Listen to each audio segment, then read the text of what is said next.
Generation Dan, episode number 69. We have no idea what we're doing and how to start it.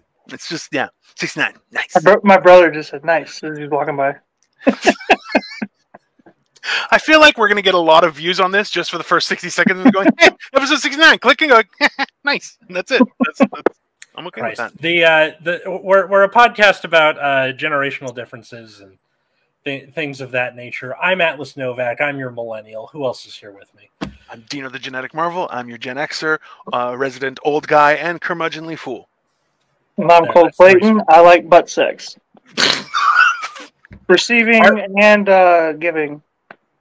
Our guest today is a fellow comedian. Hi, Rebecca Kaplan. How are you today? Hey, good. How are you? Good. What's going on in your life? Not much. Just doing work at home. It's a Sunday. Hey, that's the whole idea, right? Come on, Sunday. Yeah.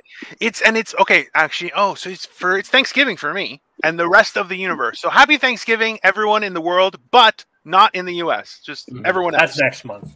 Yeah. No, Native Americans in Canada. No. What? You have Native Americans in Canada? No. Yeah. Wouldn't that be Native Canadians? Oh, sweet Jesus. North America. Canada's part of North America. Wouldn't that be Native North Americans then? Educate. Oh my fucking God. Let's educate. Indigenous people. Indigenous. There we go. But everybody has indigenous people. Yeah, Indigenous Peoples Day is at the time of recording this tomorrow. So, like the rest of the entire world. So, I'm on a long weekend. This is great. Okay, here, let me ask you guys this. If there's a statutory holiday or a long weekend, do you actively schedule things or don't schedule things? Because I am actively like, no. Listen, this is a government mandated, you can't do anything day. Like hell I'm doing something. If even the government's not doing anything, I'm not doing nothing. Opinions? The government never does anything anyway. I know that. Just for yourself, though.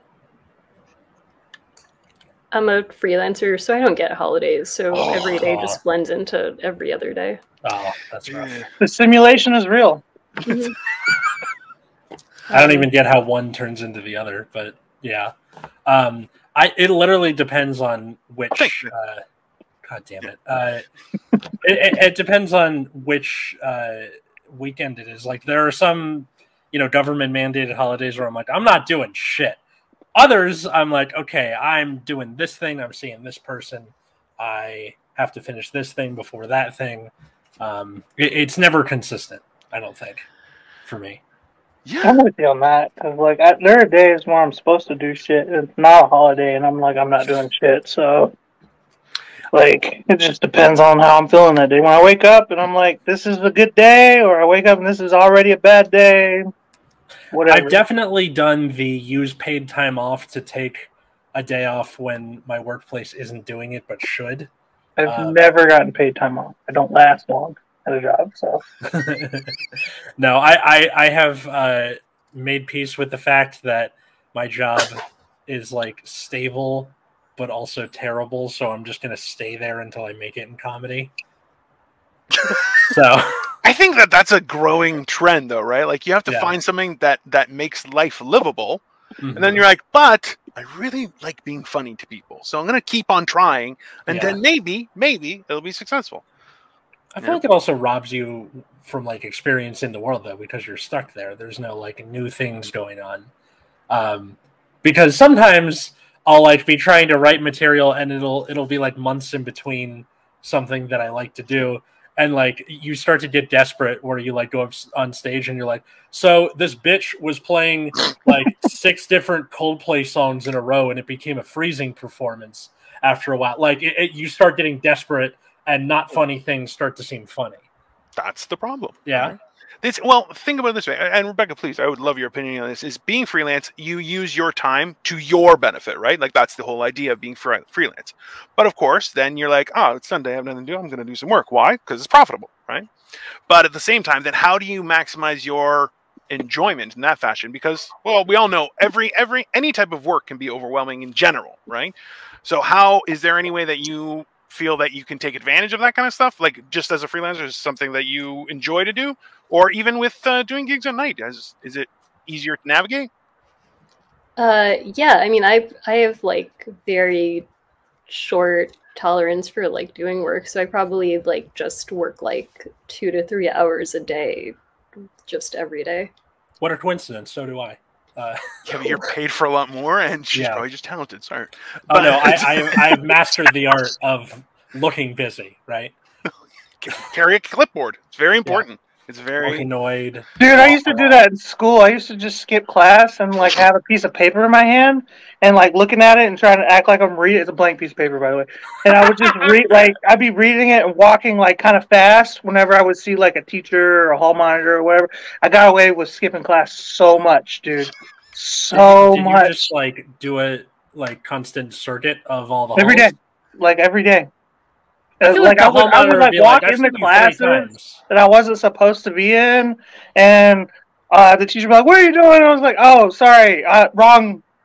I'm in the wrong room. My bad." And I would like wave the paper and then just like walk away. Yeah, no, it was great. High school was a blast for me personally. I peaked there. And then you get to a point where it's like, I'm in the wrong hallway. You're in the wrong school. How did you even make it over here? You're on the lower school campus and you're in high school. I don't know. Yeah. You're not in the right, like, I don't know, zip code right now. Like, I don't know how you got here. Fantastic. Did you enjoy just wandering around the school though? Like, what a waste of your faculties. It was like I enjoyed being like doing something I wasn't supposed to do. Is what it came down to. That's the kind of kid I was. And just kept on happening into adulthood. That's that pretty much seems to explain a lot of the cool. Bled into adulthood for sure.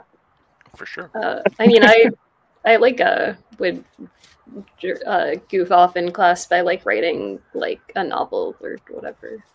I got stuff too. I do that a lot too as well. That's a way better use of time. You wrote a novel while running around holding a piece of paper. No, I write now. I write now. I didn't do a lot of much then. But just be honest with you. So my GPA was like a 2.6 in Texas, so like wasn't good. Hey, what's up, Heather? Yeah, well, that's the whole thing, right? Like being active on in school, I found was very, very. There were hits and misses, right? Because a lot of times it was just a waste. But if you had to walk around and stuff, that seems like a huge waste of time that I would have been there for. That's definitely, and writing. Oh God, I don't think I could have wrote anything, Rebecca, in school. That would have been. Yeah, we still used chalkboards back when I was in school. Are you kidding? It's horrible. Oh yeah. What the fuck is a chalkboard? Wait, hold on. We have where is it? There we go. That's bingo. That's Dino gets called old. That's right in the center, guys. Center top row, just in case anyone didn't know. Diagonals count, by the way. So yeah. That's fair. Let's get started with our questions. Why don't we? Yeah. Why don't we ask our guests some questions? So what's an embarrassing song from your playlist? Sure. I mean, like, what are playlists? LOL. Your Spotify playlist, whatever the hell, like things you like to listen to. Yeah. I mean, I don't do this anymore, but there was a while where I would listen to like the Glee covers of songs on Spotify. Nice. And that's like probably peak embarrassing. For everyone. It's like teenage kids bop. Kind of. And I did like when they did something different with it. Like there's the wheelchair kid doing Dancing with Myself, and he's like different about it. That's the shitty thing about Glee is that none of the things that you thought were original actually are, because like that they were doing a cover of the Nouvelle Vague version of that song. Oh. And I knew that, and I still would listen to the Glee version. The Nouvelle Vague version is really good if you haven't heard it. I haven't. God damn it! It's that tweet that whoever on the Generation Dan account sent out, where it's like younger kids keep thinking they've discovered the new world. Yeah. Come on, man. Listen, okay. Hey, if you want to hear something really, really interesting, is in the 70s and 80s, there are articles that go through the whole thing about how is sampling stealing music or is it not? And you're going, hey, right now it is, it's insane the amount of inspiration people are getting from music that already exists. Where you're going, I'm sure that's the same beat, and you're like, oh yeah, no, it's 100% the same beat, and that person comes on and goes, yo, and that's now they get credit, and everyone's okay. Hey, you know what? I mean, Chuck Berry stole it from some white dude at a dance in 1955. That stole Johnny B. Good. Is that what happened? Or is it the other way around? I can't finish it. The stupid thing you shouldn't have started it. That's what Back to the Future. Come on. I know, but people who we know the reference. Yeah, we know the reference. Okay, but I couldn't do it because I could feel my skin getting. Does woke culture Gen Zs know that what you're saying? So yeah. They're gonna come after you later. Look, I'm just saying that for most things that sample music, they know they're sampling the music, and then there's Vanilla Ice, who's like, no, it's different than Under Pressure, because it's like he sings it or whatever, and then he's like, no, it's like a one-note difference or something. There's some interview he did. Yeah, he was like, mine goes theirs goes . Listen, the fact that we're not talking about Milli Vanilli is also insulting. Okay, you guys are all children. They're the original TikTok. That's who they are. Okay, they're the original TikTokers. Okay, that's from the 80s, baby. That was isn't that just YouTube? Didn't they win a Grammy and then they got found out that they were lip syncing? Yeah. Well, this is why I have a real problem with social media now, is where it's like, if you copy something, fine. Right? Because some people deliver better. So there's been numerous examples throughout history of people who are like, hey, I can write funny stuff, and I, and can write for other people. Can I perform? Absolutely not. Totally legitimate. That is an entire career for many, many people, right? Right. I get called a Twitter legend all the time, but my stand-up is dog shit. So and that's the whole idea, right? Whereas my social media I'm 42 years pregnant. Anyways, the point is, it's not the same, right? It's not something that works. But now people won't even bother re-recording it or anything. They just copy the audio and just pretend. And they're like, oh, I got 7,000 views. You're like, what is happening here? It doesn't. I don't know. I don't understand how TikTok doesn't get shut down the same way Napster did back in the day. You know what I mean? Metallica has even used the sounds on TikTok all the time. Yeah. And they're like, yeah, it's fine or whatever. We shut down Sean Parker, but China's doing it. It's fine. That's right. I think it falls under parody law or something, right? You're doing something. It's not a parody. That's a straight up rip. It's just that. Like anything else. A parody is doing it a little different in that way. Well, a parody is Weird Al Yankovic. And then, versus he took the song and went completely opposite of what it was supposed to be, and that's what made it funny, right? It was very enjoyable. A parody is almost like a tribute in a way. Absolutely, but it depends on how what the medium is, or not even the medium, just the intent behind it, right? Sure. Where every time he asks people permission, he'll I think sometimes he here's the lyrics I'm going to do. What do you think? Right, yeah. He does that just to keep good measure and keep everybody on keep good relationships with people and shit like that in his industry. But technically, he doesn't have to do that. Yeah, no, he doesn't. Well, how much stuff do we do on a daily basis where it's you don't have to do that, but when you do it, you get a way different result, right? Right. And think about it, a collaboration or a tribute is so much well received versus someone who's I was inspired. You're that's a nice way of saying stolen. That's right. I think the thing about copyright law is that you need to have time and money to enforce it, and without that, it's kind of meaningless. Glee stole so much stuff constantly, all the time, and like they got away with it because nobody has the money to sue Fox successfully. Well, can you imagine how long you'd be stuck in court for, right? Like just to file everything and then wait. Who knows? Yeah. Right. And like there's who was it? Just recently, Dua Lipa. That's a person, right? Yeah. Yeah. Sounds like a virus. Had to pay out like I don't know actually. You I don't know. You're a liar. I already said that I like Ariana Grande. I'm not saying I like Dua Lipa next. That's 100% accurate. But the idea was that it would in turn, like she has to pay a whole bunch of people percentages of songs because they're like, yo, that's from this year, this year, this year, this year. And you're going, ooh, but still rich, still popular. You're going, right? And remember, what was that Blurred Lines song? That was a nightmare. Oh, yeah. Right? We talked about that a couple months ago. That was a good song too. Oh, it was like my theme song that year. Why was that your theme song? Because it was on all the time. It's a painting, which is worse than like a photograph or something. Some dude took the time to paint this. Yeah, it's definitely fantastic. Yeah, and then in a speech bubble, I think the sun is blotting it out, but it says, "You got to listen to my words." Yeah, like Crazy Train. And then on his jacket, it's like all the different things. So it's like Crazy Train and, Master of Reality, all that other stuff. Yeah.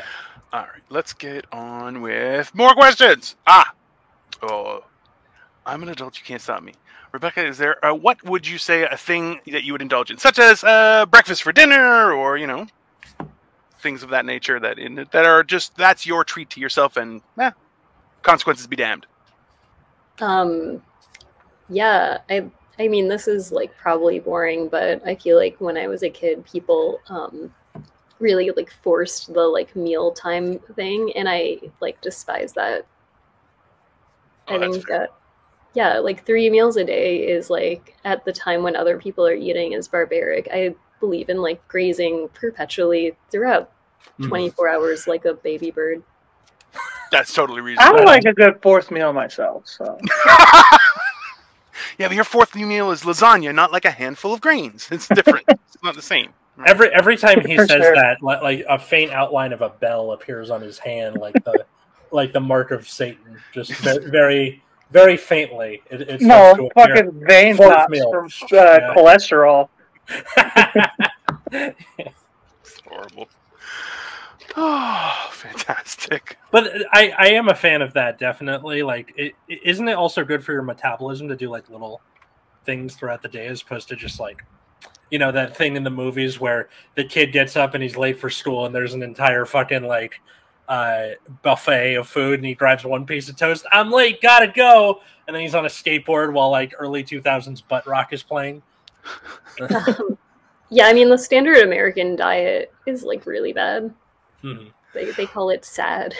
Well, it's not even the standard American diet anymore. Like now, it's just like none of this makes like this is. It's because somebody told us bread was healthy in the '90s, and we haven't been able to stop. That's true. 6 to 11 servings a day of bread. Why? 6 to 11 servings of bread, not just bread, but lots of bread. Okay, and let's lump in there, shout pasta out and for that cakes. Episode. Yeah, that's one on the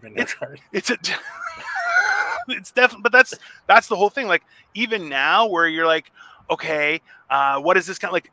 I've been trying to actively change my diet for the last couple of years, especially during the pandemic, because I'm like, well, I'm here, might as well do something. And oh my god, some of the stuff you read, you're like, oh, this isn't consumable by people. Apparently, Skittles, they're like, not food. It's literally that just tastes like soap. No, but they're like Skittles does not qualify as food in technically, which you're like, that's insane. But I mean, have you ever had a Skittle? Yeah, it's not good. Like it doesn't taste or feel. Nothing of it resembles food after you've eaten it. Members, our Oreos though also aren't real. They're technically food, also vegan, but not real food. So I fundamentally disagree with you on that one. Are the Skittles that aren't food, are they the gelatin Skittles or the non-gelatin Skittles? Like normal Skittles I didn't know there's two aren't, in time. actually supposed to be consumed. Like they're like, oh, this like it's I like the essential of chewing gum, where you're like, oh, that's not real. It's just stuff that Right, goes it's through, a and piece of that's a tire. it. I like Right. how on these little ones there's no like nutrition facts. It just says It's so like not food. all the flavors, natural and artificial flavors, bite-sized candy, Skittles.com, Facebook.com/Skittles. If you And then bite the into other- a Skittle, you can take the two parts and put them back together. It's not food. So they changed the composition of Skittles like recently in America to like no longer contain gelatin. But I'm not I'm not sure if they've done it like 100%. So there might still be gelatin Skittles floating around. But that's the thing that was made them so super chewy. That's also like Hey. what happened with Butterfinger and Nestle Crunch, where like they used to be good, now they suck. Everything sucks. I haven't had a decent meal in years. I'm being honest with you. Like out in the house is one thing, but like out of the house, everything just tastes like it kind of used to taste. Oh, You know, Or even worse is like fast food places charging like close to $10. Like that's not yeah, it defeats the what you're purpose of supposed to fast be food. for. Yeah. It's like I'm just gonna go to a restaurant, a sit-down restaurant now. At this point, you know. but even then, like that's the difficulty is you're like, hold on, this you know that during this tumultuous time in the economy that they were saying how this is the first time that restaurant inflation has been outpaced by grocery inflation, which are like that is backwards. That technically is impossible, right? That's you can't not have good. an entire industry not being as much as the base product for retail, right? It's not. fucking greed, is what it is.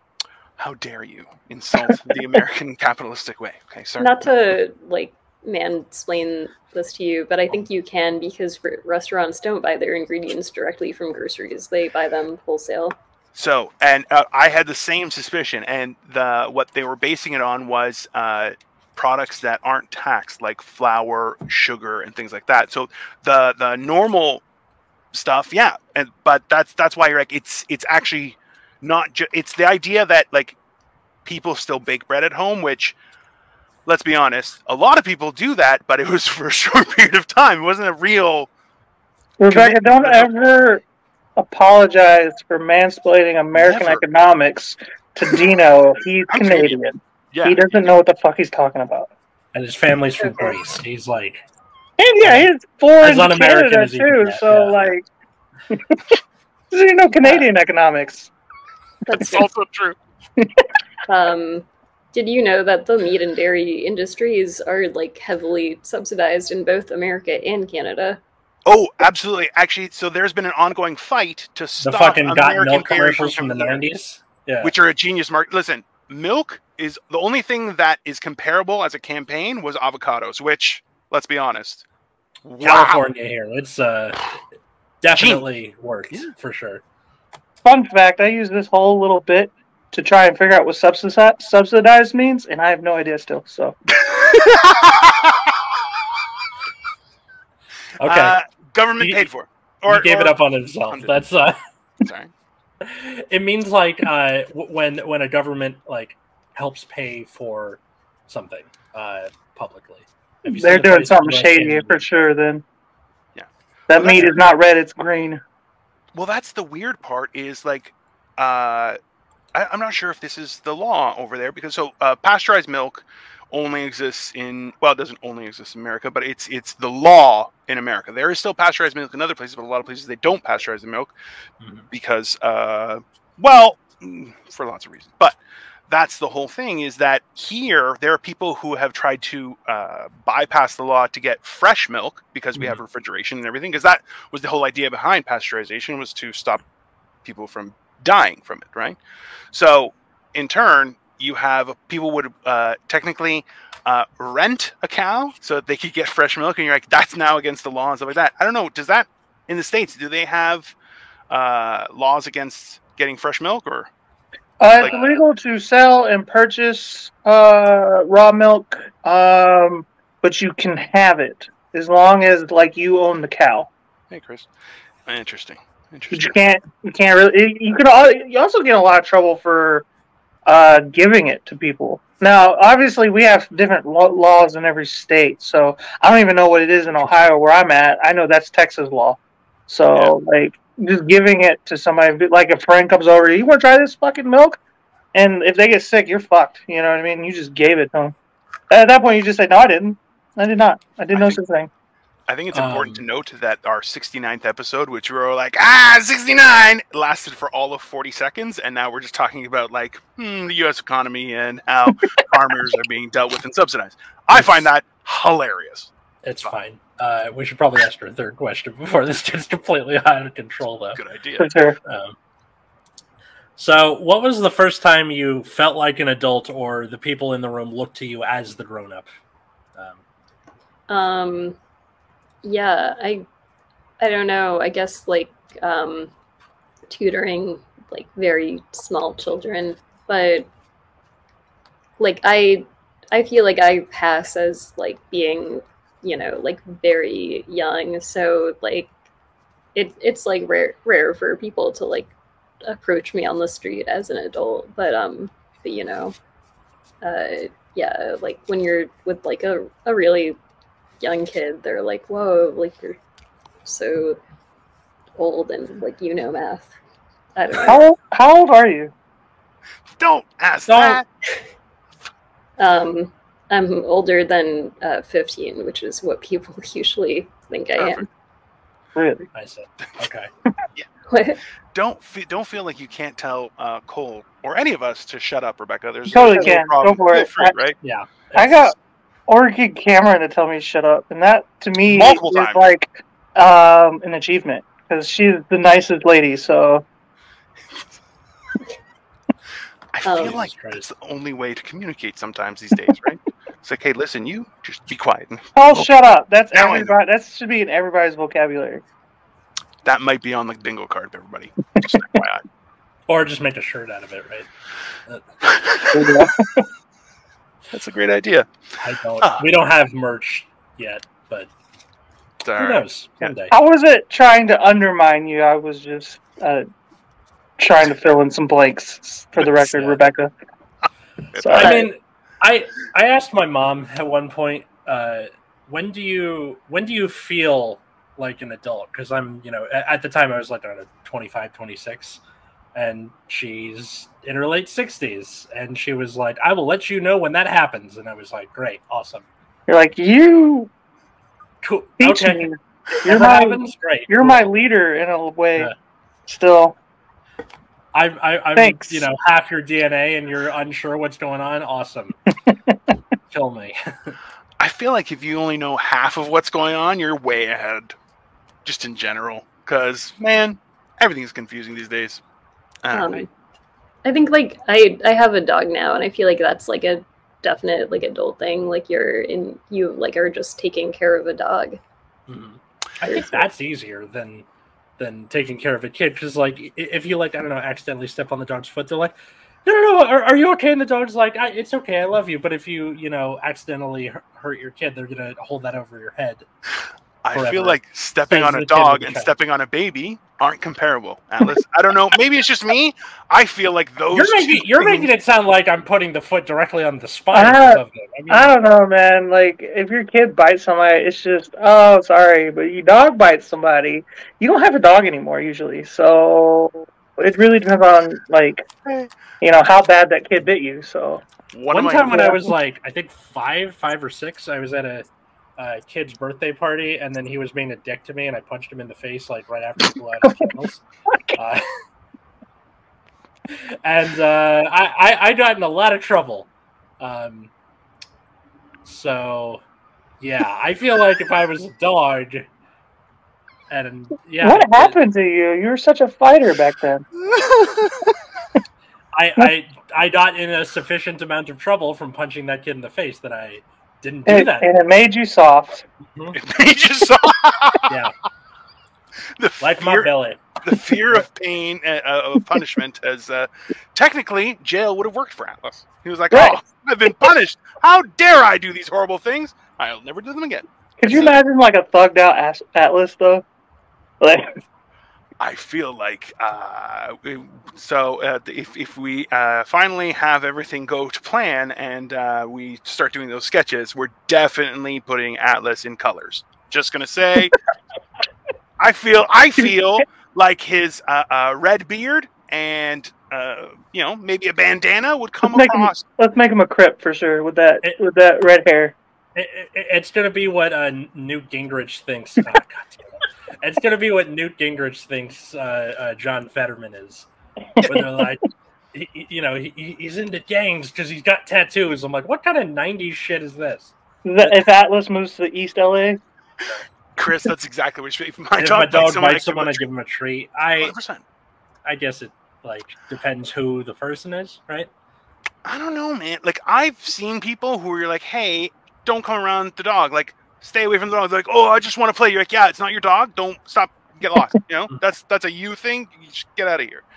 So if you train a dog properly, because no dog is bad. The dogs are good dogs. There's no, people are horrible. We know that. That is for sure, right? So that's why I always that bothers the shit out of me when people are like, oh, that dog's a monster. You're like, no, you're a monster, and the guy who owns it is. Leave the dog. You two should die. Yeah, it's the same thing with. I get why people have tigers and they eat people. No tiger's bad either, right? So I can't tell if he's it's an animal. It will eat you. Yeah, but everybody needs to wrap their head around that. A dog will only eat you as a last resort. Like a cat, you're first on the list. Okay, a cat is like, let me check if he's sleeping or not. Just a little bite. Like, they're awake. Maybe next time, right? Versus a dog will be like, I'll die if I don't lick him. Maybe he's awake. I'll lick him. And then you're like, oh, there's food now on my lick. No, I'll just eat it. And you're like, that's not a bad dog, right? Whereas a cat, 100% is gonna just a little taste, just to see. Maybe you're tasty. Who knows? That's what cats do. It's fair. And tigers, doubly so. Come on. That's only if you said, "Oh, I want to buy a tiger," you deserve to die. Good luck.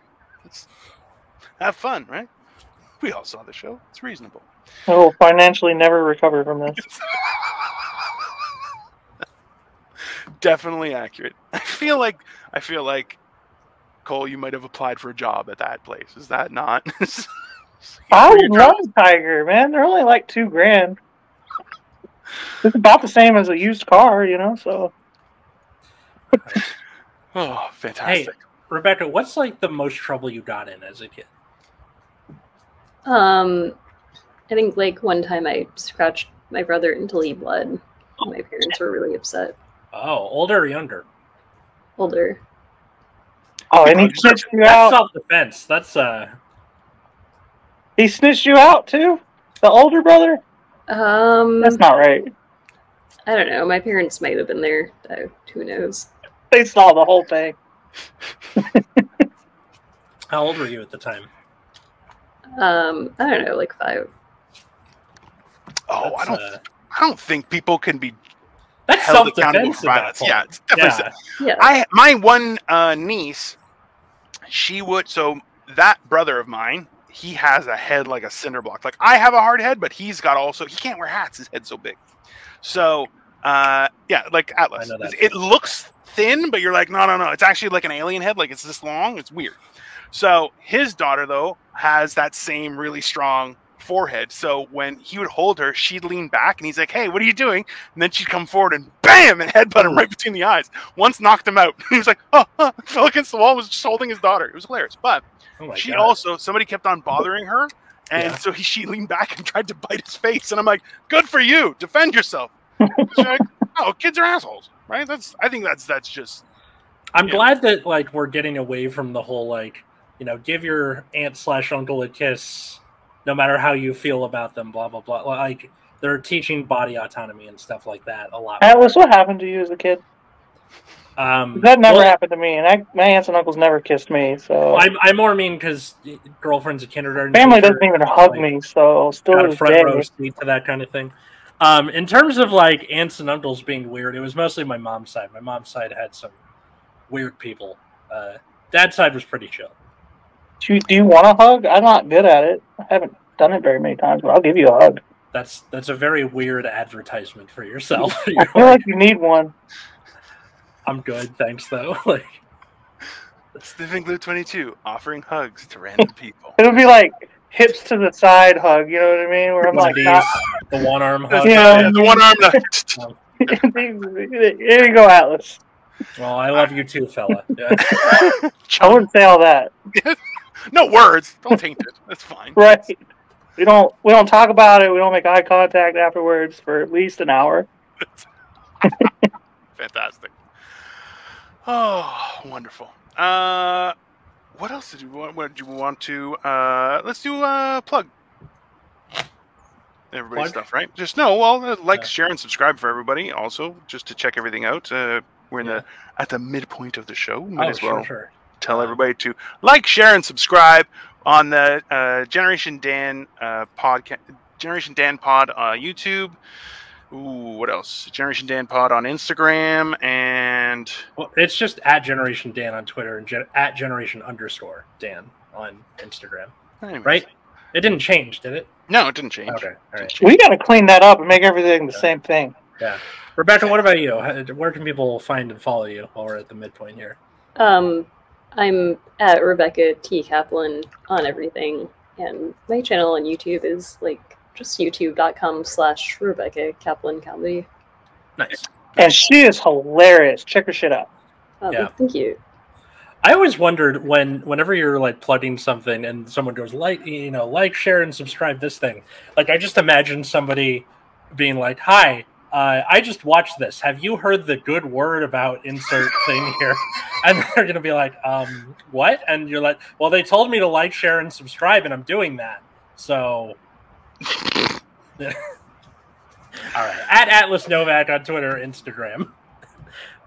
And then my other podcast is Nexus at Night, which is about a trading card game. So, and check his shit out. He's funnier, I swear, than that joke he just made. yeah. Yeah, well, It's not so much a joke as an observation because it's so weird to me to think about that happening. Oh, that's Chris. My aunts used to take me everywhere so they wouldn't have to kiss me. Fair. That's fair. Listen, that's reasonable.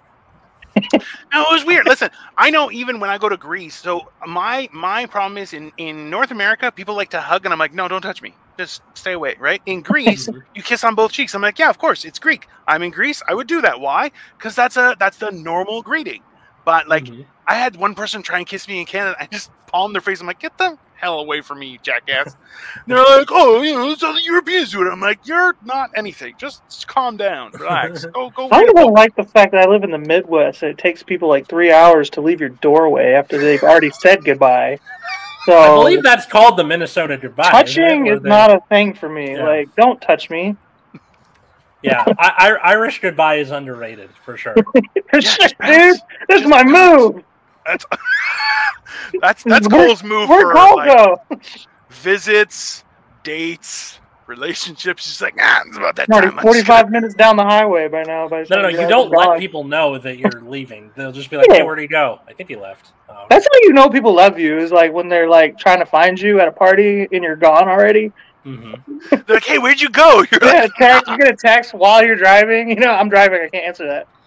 My girlfriend and I have a like little I want to leave or like we're done thing, which is double squeeze on the thigh while you're sitting down. Just squeeze. You go, okay, let's formulate an exit strategy or try and find a way out before people realize that you're leaving.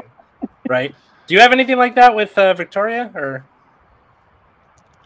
Oh, I don't need any sort of gestures. She can tell by my demeanor because I'll just look at her and go, And she'll be like, oh, it's time to go. And I'm like, listen, because this is the problem is that I'm not like I have some college, I had a real career, I was a real person and had a real job, and now I do comedy.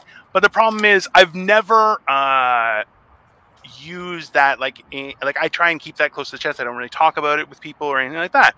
So when they would bring up stuff where I'm going, you clearly have no idea what you're talking about, I would immediately jump in there and just be like, that's not accurate. And they would be like, well, what do you mean? And I would just explain why they're not accurate. And of course, then they would get mad. And then I just said, I just don't want to have to deal with that. So I just look at my wife and I'm like, I don't want to. Don't make me ruin your friend's day. Let's just leave. And she just says, oh, okay, let's do that. Much easier. That's, hey, that's the problem with being. Well, I look like an ogre and I'm 6'2". It's like, what? You're gonna bully me? No, Get out of the swamp! That's it, man. It's a one-person Go swamp. back to the swamp. That's it. That's it. Just stay away. What about you, Rebecca? What do you prefer? Do you do the goodbye or do you just take off? How do you do it when you're ready to go? I usually like wait awkwardly for like 10 to 20 minutes for like a lull in the conversation to say bye. But I hate that. When they're trying to talk to you, you're like, I already said bye, man. Yeah. What more do you want from me? Like, yeah. That's pretty reasonable. I feel it though. I get you, Rebecca. Yeah. You don't like. Do you ever try to like get pushy at some point, or you're like, dude, I really gotta go. Like, I don't even know what time it is anymore. I was at like a comedy club like a bit ago, and like it was like just a really active group conversation, and like after the club had closed, and I was like really like waiting for there to be just a lull so that I could say like, hey guys, I'm leaving. And I waited like probably from like the time that I wanted to leave and when I finally like whatever, like it might have been like 2 hours that had passed. And like by the end I like know like a half hour into like before I like finally said something, there like the waitress was like starting to like put her coat on and like grab her bag, and like I was like, okay, she's in on this too, so I'm just gonna rip off the band-aid for both of us. Mm-hmm. But yeah, we were just like, you need somebody to walk you to your car? I'll come with you. Yeah. Yeah. I don't know, I just interrupted them and was like, sorry guys, I called an Uber and it's here. There you go, that's a good move actually. But, yeah, and then that eventually graduates to having a ninja smoke bomb and just yeah. But yeah, the woman was like very like grateful, and she like was like, I'm leaving too, bye. We just walked out together. But yeah. Okay. Solidarity. Do you guys ever feel guilty when you start an Exodus though?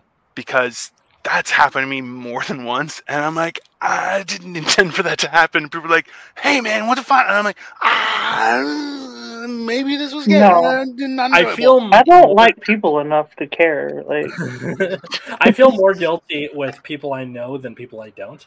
Like if it's some like random people, like if I'm at a party or something, or just I don't care. But if it's like my family, then they have the ability to guilt trip you or be like, I thought we were gonna stay for longer or whatever. So I always have a hard out when I go in. Like no matter what the thing is, it's if we're having like lunch, I'll be like, I gotta leave by 1:30 because of insert excuse here. Usually I pretend I'm recording this or something else. And they're just like, oh, okay. And usually works pretty good, especially because this being Los Angeles, where traffic is so contemporaneous or whatever adjective you want to insert in there. I know I chose the wrong one. But I don't even know what that word is, so you're good. I don't think what I said was a word. I think I combined two words. And I'm glad you specified though, because I totally would have used it, and people were like, "What did you say?" I don't know. It became some kind of chimera of uselessness. Anyway, so just being like, "I gotta go," blah blah blah, and then they go, "Oh, okay," because especially in my family where they're late for everything, and I make a point not to be. They know that I will be early to stuff sometimes because you make a point of trying not to be late. So. Yeah. That's just how it is. I'm just the guy. I don't even have time in my own job. Like, I will say though, I do get guilty. There's one person in this whole world that I get guilty when I leave early or just leave in general. My stepdad, because he'll be like, he'll give me like those eyes of, "You're gonna leave me here with her?" I was like, "Bro, you chose to marry her. I escaped at 18. I don't know why you thought you can divorce her at any time." I'm literally just thinking of the emoji where it's the eyes being like. I think that's how I introduced the first time we really like talked, Atlas. You're like, I was late. I was like, sorry, I was doing with my stepdad's wife. So, because that's how I refer to her sometimes when she's getting on my nerves. Stepdad's wife, which is that like what is that? Stepmom once removed? Or No, this is His my mom. mom. I like my stepdad more. oh, okay. I didn't know if it was like you're married your stepdad, they divorced, and then your stepdad No. married somebody else, and then that's just I mean, my mom has been married a bunch of times, but this is the only one I like. yeah. The That's what I'm current saying. one. It's a gamble. It's fucked up because she finally got a good one. He's a felon. Like, I don't understand how she still does it. Like, I feel like he's Jerry Smith from Rick and Morty. He's like, "Don't leave me by myself." it's exactly what it is. That's exactly. You know what? I've been working on a joke where I'm like, everyone thinks they're Rick Sanchez. We are all Jerry's. Like, honestly, it is alarming because people are like, "I'm so cool." You're like, Jerry, calm down, okay? It's the same thing with Jim. Everybody thinks they're Jim from The Office. I'm like 99% sure I'm Kevin. Like, okay, Dwight, just calm down. Let's relax. Yeah. Kevin, you know, there's a secret whole thing about them having that Kevin was like defrauding the company, right? Oh, yeah, he's like a millionaire too, and like yeah, he's actually the smartest guy there, and it's just a whole thing. Anyways, Kevin's famous chili. I'm definitely Michael. You would definitely buy yourself the world's best boss cup for yourself. That's no question. I have a coffee mug that says Gary on it in a bunch of different languages, but that doesn't pertain to anything. But no, okay. world's best boss cup. It comes from my dead neighbor, so it's cool. Oh, that's fantastic. Gary, as in the snail from SpongeBob. Nah.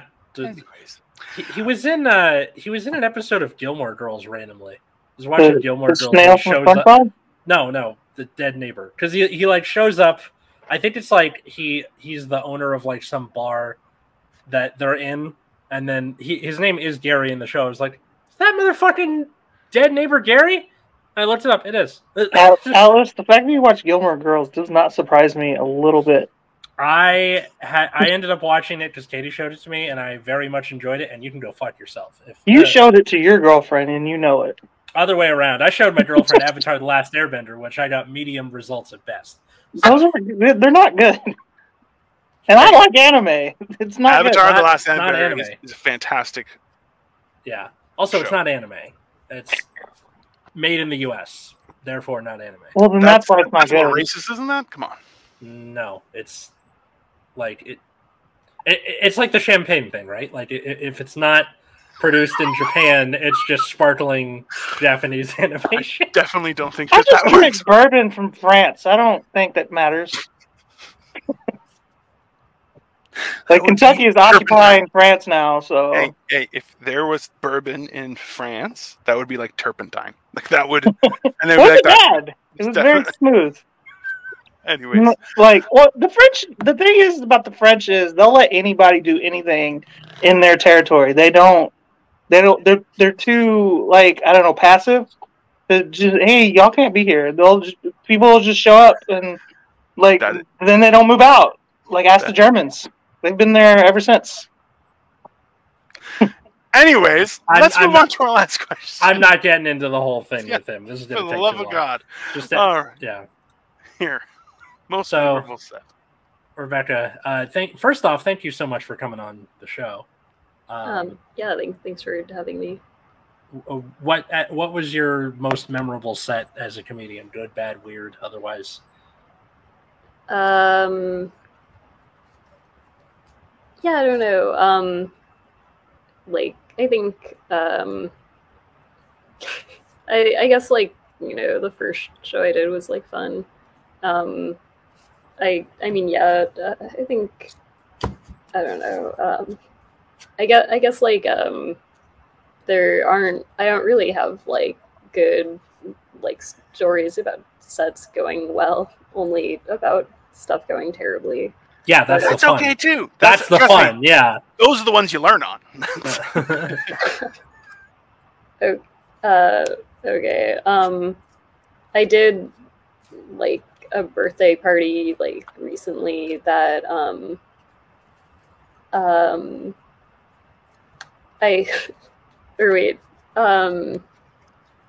no, okay. I did like, you know, just some like private birthday party, and I just like I was having like a really bad day. Like I had like on the way to the venue, like realized that like my underwear was like showing through my shorts, which was like a problem with like women's clothing. So I just had to take off my underwear and like put my shorts back on because I just, you know, didn't have like a whatever. So I was just having like a bad day, and I had like nothing prepared for like a set, and I was just gonna wing it. And then there was just like a baby in the audience, Oh, and also like the crowd wasn't really like laughing at anything. Like the person that went on before me, they were just kind of like smiling appreciatively, and I was like, that's rough. Yeah, and I don't know. I just went on this like train of thought, and like, you know, I think like somebody like that was at the party like commented that I like looked really young, and I was just like, I just started doing like this bit I have about pedophiles that's like really filthy, and I don't know. And it's probably like a 4 or 5 minute bit, and like once I start it, I don't really have a good like exit strategy. And neither do the serial killers, so yeah. But yeah, I just like, I don't know. And like I think it would have been the wrong move had there not been a baby there, but like the presence of the baby just made everybody like so much more uncomfortable. And I don't know. Listen, that's reasonable, Rebecca. If they didn't want to laugh, then we're all gonna have a problem. And you did it well. I think that's fair. It's like I feel like with a baby, if anything, that's better than a kid, because it's not like the baby is going to be, you know, spouting whatever it is you happen to say, what, you know, like dick jokes or whatever. I think somebody fucked up. It wasn't you, Rebecca, but somebody somewhere fucked up that either they weren't supposed to book a comedy show at a birthday party, or somebody brought a kid to a comedy show, and that's not your fault either way. So you just do you, honestly, the way I look at it. So I like making people uncomfortable. It's a fun part of, like, I can just stand there and just watch a whole room hate me, and I just keep going. So, like, I don't know. It's probably a character flaw on my part, but just run with it. If it's an event that somebody like paid for you to be there, it's like a bit more like you want to try to please them, but you know. I mean, you can't win them all, though. You know, you win and lose sometimes. It's that some people just don't like peaches. You're like, you could be the best at what you do, and like I had, when was it? I wasn't even really that. I didn't have a really good set still, but I went to a performance where it was a gong show, and it was in another country, and I walked on stage. They assumed I'm American because I was my size, and immediately I got shot down. And I'm like, what I'm Canadian, damn it, I'm supposed to be nice. And then I told them all to go to hell. But like at that point, I was just like, well, this is going down. Let's make it go down in flames. And that was it. But yeah, that's fair. That's why it's like, if it's a paid thing, of course you want to try and make things funny, but also too, hey, there's two sides to that street. If nobody wants to laugh, well, then, you know, I'm going to do what I do. That's a you problem there, mister. I'm not going to laugh. Like, it's really crazy to me that you are from Canada, because, like, you could totally get away with, like, New Jersey or New York or something, but because you're from Canada, it makes you the meanest person in Canada. Because you're an asshole. Like, in a good way, mind you, but, like... Listen, I walked in, I did my first comedy set so up until now, I've done a couple of roast battles, but I haven't really gone back and done my own material on stage. So this past Thursday, I went to a show and performed. It did about 10 minutes. And as soon as I walked in there, I was like, hey, what's up, cocksuckers? And everyone was just like, what? And I'm like, just fine. I'm like, what are you going to turn around and say to me? And be like, I'm not a big guy. Shut up. I walked in and everyone was shoulder right. I was like, great. Yeah, it's very un-Canadian of you. Right. It makes it easier. I even made a joke about having it was a PHF was a passable honky face. I'm like, I'm Greek, so I'm definitely looking down on you, but I get all of the advantages of looking like a white person with none of the guilt. I'm like, I'm fine, no problem. It's fantastic. It's a great. You open a set in Cleveland with "What's up, cocksuckers?" Everybody's gonna look at you like, well, "All right, you're gonna start telling jokes," or be like, "What's up?" Right. All right, good to know. Good to know what we're dealing with. But hey, anyways, this has been Generation Dan. This is very fun. Thanks everybody for watching / listening. Leave a review if you're on your podcast app of choice, or leave a like if you're watching this on YouTube. Absolutely. So yeah, and thanks everybody. We'll be back later and keep an eye on the channel. We're always adding stuff. Later.